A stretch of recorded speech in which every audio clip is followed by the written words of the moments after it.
नमस्कार दोस्तों, कांग्रेस के जन सरोकार से पूरी मोदी बटालियन में मचा हड़कंप। राहुल गांधी ने भाजपा की देशभक्ति की नौटंकी का किया खेल खत्म। गुजरात सरकार के बड़े खेल का हुआ पर्दाफाश। नकली वेंटिलेटर लगाकर गुजरात की भाजपा सरकार लोगों की जिंदगी से कर रही थी खिलवाड़। जिन हिंदुओं से कहा जा रहा था मुसलमान दुश्मन है, वो अब भूख से मर रहे हैं और सरकार 6 साल पर जश्न मनाकर मजदूरों की मौत का तमाशा देख रही है। जानेंगे पूरी खबरों में आगे बढ़ने से पहले अगर आप भी गोदी मीडिया का बहिष्कार करते हैं तो वीडियो को लाइक करें, चैनल को सब्सक्राइब करें और बेल आइकन भी दबाएं। खबरें अब विस्तार से। कांग्रेस के जन सरोकार से पूरी मोदी बटालियन में मचा हड़कंप। राहुल गांधी ने भाजपा की देशभक्ति की नौटंकी का क्या खेल खत्म। जी हाँ दोस्तों, हिंदी के ओजस्वी कवि दुष्यंत कुमार की ये पंक्तियां यहाँ सटीक बैठती हैं। कैसे कैसे मंजर सामने आने लगे हैं, गीत गाते गाते लोग चिल्लाने लगे हैं, अब तो इस तालाब का पानी बदल दो, ये कमल के फूल मुरझाने लगे हैं। आज देश भर में मचे कोहराम अव्यवस्था अराजकता की बानगी प्रकट कर रही है। व्यवस्था की हठधर्मी और मोदी सरकार के गैर जिम्मेदाराना रवैये के परिणाम स्वरूप भारतवर्ष की करोड़ों संतान स्वयं को छला हुआ, ठगा हुआ महसूस कर रही है। कोरोना महामारी की आड़ में अपनी जिंदगी को बचाने की अपनी गृहस्थी को अपने सर पर ढोकर सरकारी तंत्र की विफलताओं और नरेंद्र मोदी के लाखों करोड़ों के पैकेज की नाउम्मीदी से लड़कर नरक से भी बदतर हो चली जिंदगी अपने जिस्म के कतरे कतरे को तपती दोपहरी में झोंक कर पैदल ही अपने आशानी को लौटने को मजबूर है। ऐसा प्रतीत हो रहा है कि अपने खून पसीने से राष्ट्र निर्माण में अहम भूमिका निभाने वाले करोड़ों मजदूरों को आभास हो रहा है कि सरकार उनसे किस तरह से सोतेला व्यवहार कर रही है। अनगिनत दूध मुंह बच्चे, बुजुर्ग, नर नारी भूखे प्यासे हजारों हजार मील पैदल चलकर यात्रा करने को विवश और मजबूर हैं। यहाँ तक कि प्रतिदिन अनियंत्रित गाड़ियों द्वारा दर्जनों लोगों को जबरन अकाल मौत के मुंह में ढकेला जा रहा है और सरकार अपने बल का प्रयोग कर गोदी मीडिया के जरिए ये बताने में व्यस्त है कि इस कोरोना काल में भी मोदी जी की लोकप्रियता में बढ़ोतरी हुई है। इसे देखकर अगर ये बोला जाए कि मजदूरों की मजबूरियों का मोदी सरकार मजाक उड़ा रही है तो गलत नहीं होगा। कल जो हुआ माइग्रेंट को उनके रास्ते पे चलते हुए बगल में बैठ करके बातचीत करने का, वो समय है क्या? वो ड्रामाबाज नहीं है क्या? प्याज नहीं खाने वाली निर्मला सीतारमण का कहना है कि राहुल गांधी अगर मजदूरों की मदद करना चाहते थे तो मजदूरों का सामान उठाकर उनके साथ पैदल कुछ दूर तक तो चलना चाहिए था। सड़क किनारे बैठकर केवल बातें करने से उनका वक्त बर्बाद किया। निर्मला जी ने सोनिया और राहुल से अपील की कि वे मजदूरों के लिए ट्रेन चलवाएं। उनकी बातों से ऐसा लगता है कि सरकार मजदूरों का वक्त बर्बाद नहीं करना चाहती, इसीलिए उनकी जिंदगियां बर्बाद कर रही है।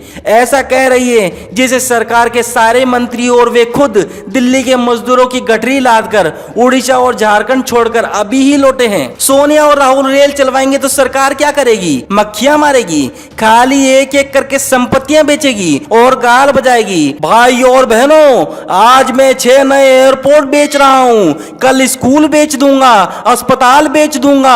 आप लोग आत्मनिर्भर बनिए। कल को कह देंगे नेहरू, सोनिया और राहुल ने मिलकर मजदूरों की मदद नहीं करने दी, इन्होंने ही 3 महीने तक पूरी सरकार को बंधक बनाए रखा, वरना हम मजदूरों और गरीबों की बड़ी सेवा करते। ऐसे बयान अहंकार का नतीजा होते हैं। सत्ता जब सिर चढ़कर बोलती है तो आंखों से दिखाई देना और कानों से सुनाई देना बंद हो जाता है। दिमाग काम नहीं करता, आंख में मांस सूख जाता है, मरते हुए लोग भी दिखाई नहीं देते, जबान से सिर्फ और सिर्फ अहंकार टपकता है। लेकिन अच्छा हुआ, क्रूरता की सीमाएं लांघ जाने को भी जनता देख रही है। अंधभक्त इसे भी मास्टर स्ट्रोक बताएंगे, लेकिन जिनके परिजन जान गंवा रहे हैं, जो हजारों मील पैदल चल रहे हैं, वे आपका सारा सेवा भाव जान चुके हैं और जो बचे हैं वे भी जल्द ही जान जाएंगे। इस वक्त जुबान से सिर्फ चंद शब्द यही निकलते हैं, तुमसे पहले वो जो एक शख्स यहाँ तख्त नशी था उसको भी अपने खुदा होने पे इतना ही यकीन था। कोई ठहरा हो जो लोगों के मुकाबिल तो बताओ, कोई ठहरा हो लोगों के मुकाबिल तो बताओ,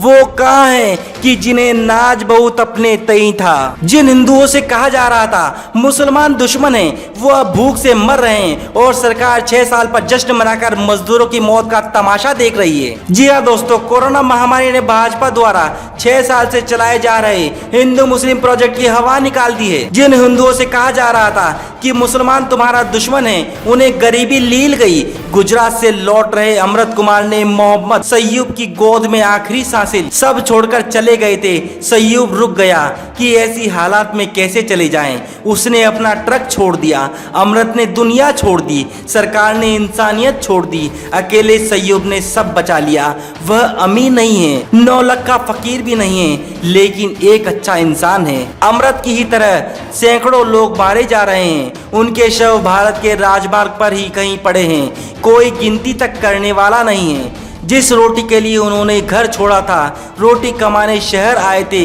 यही रोटी अब उन्हें वापस लिए जा रही है। शहर ने रोटी देने से इनकार कर दिया। उन्होंने उम्मीद नहीं छोड़ी। कहने लगे कि वापस अपने देश जाएंगे, नमक से रोटी खाएंगे, लेकिन यहाँ भूख से नहीं मरेंगे। यह भी किसी के हिस्से की रोटी थी जो NH-24 पर बिखर गई, साथ में उसकी जिंदगी भी। जिसके वोट के तमाम तलबगार थे, उसकी जिंदगी बचाने में कोई मददगार ना हुआ। देश भर के राजमार्गों पर इंसान रोटियों के लिए तरस रहे हैं। कुछ रोटियों के साथ बिखर रहे हैं, कुछ पहुंच गए हैं, कुछ चले जा रहे हैं, कुछ नहीं पहुंचे, कुछ कभी नहीं पहुंचेंगे। जो घर नहीं पहुंचे उनके घर चूल्हा नहीं जला होगा, चिराग बुझा दिया गया होगा, रोटी नहीं पकी होगी। आगे के दिनों में उस माँ के चूल्हे में रोटी कम पकेगी जिसकी कोख से जन्मा इकलौता लाल घर नहीं लौटा। रोटी कमाकर कौन लाएगा? किसी पर ट्रेन चढ़ गई, किसी पर बस चढ़ गई, किसी को तेज रफ्तार कार मार कर चली गई। वे अपनी रोटियां और खाली हथड़ियों के साथ बिखर गए। दिल्ली में खजाने की गिनती चल रही है। धन का धारावाहिक 5 लाख करोड़, 10 लाख करोड़, 20 लाख करोड़, हर दिन कुछ लाख करोड़ की झूठी कहानियां प्रसारित हो रही है। जिसका बेटा मर गया, वह बाप इन 20 लाख करोड़ पर मूतरे भी नहीं आएगा, लेकिन कुछ करते हुए दिखाना है। लाखों करोड़ की कहानी ही कहनी है। पता चला है इन 20 लाख करोड़ों में ज्यादातर 5-6 कंपनियों और क्रोनियों की जेब भरी जानी है। नोटबंदी में जब 5 करोड़ लोगों की रोटी छिन गई थी, तब सबसे बड़ा क्रोनी दुनिया के अमीरों को टक्कर दे रहा था। उसके नोटों के बंडल आसमान छूने लगे थे। इस महामारी में नया कारनामा होगा। कोयले की खदानें, रेलवे, एयरपोर्ट, एविएशन सब बेचे जाएंगे।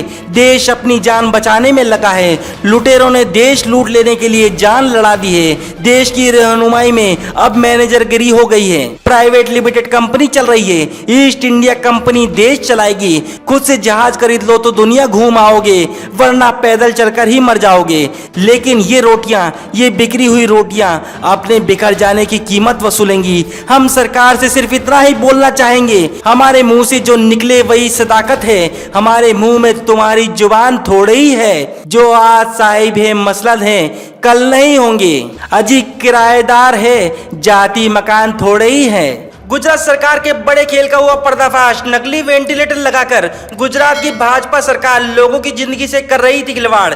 जी हां दोस्तों, गुजरात के मुख्यमंत्री विजय रूपाणी जब से कोरोना का कहर शुरू हुआ है, अपने आशियाने से बाहर नहीं निकले हैं। वे पिछले 4 अप्रैल को ही अपनी गुफा से बाहर आए थे और उन्होंने अहमदाबाद के सिविल अस्पताल में गुजरात में ही निर्मित वेंटिलेटर का उद्घाटन किया था। लेकिन अब साफ हो गया है कि विजय रूपाणी के राजकोट के मित्र द्वारा दिया गया यह वेंटिलेटर न सिर्फ नकली है और इससे मरीजों की जान को खतरा हो सकता है। यह खुलासा मशीनों को अस्पताल में लगाए जाने के 15 दिन बाद हुआ। अहमदाबाद मिरर की एक खबर के मुताबिक गुजरात के एक वरिष्ठ अधिकारी ने कहा कि मुख्यमंत्री द्वारा अंबु बैग को वेंटिलेटर बताकर अस्पताल में लगाए जाने से साफ है कि गुजरात सरकार इन दिनों किस तरह चल रही है। अहमदाबाद मिरर इस बारे में लगातार खबरें प्रकाशित कर रहा है कि कैसे विजय रूपाणी और अंजलि रूपाणी राजकोट स्थित इस कंपनी को प्रमोट कर रहे हैं। इस अधिकारी ने बताया कि विजय रूपाणी सिर्फ राजकोट के अधिकारियों से ही घिरे रहते हैं। अधिकारी ने कहा कि हाल ही में अहमदाबाद के कलेक्टर को बिना सूचना के हटाकर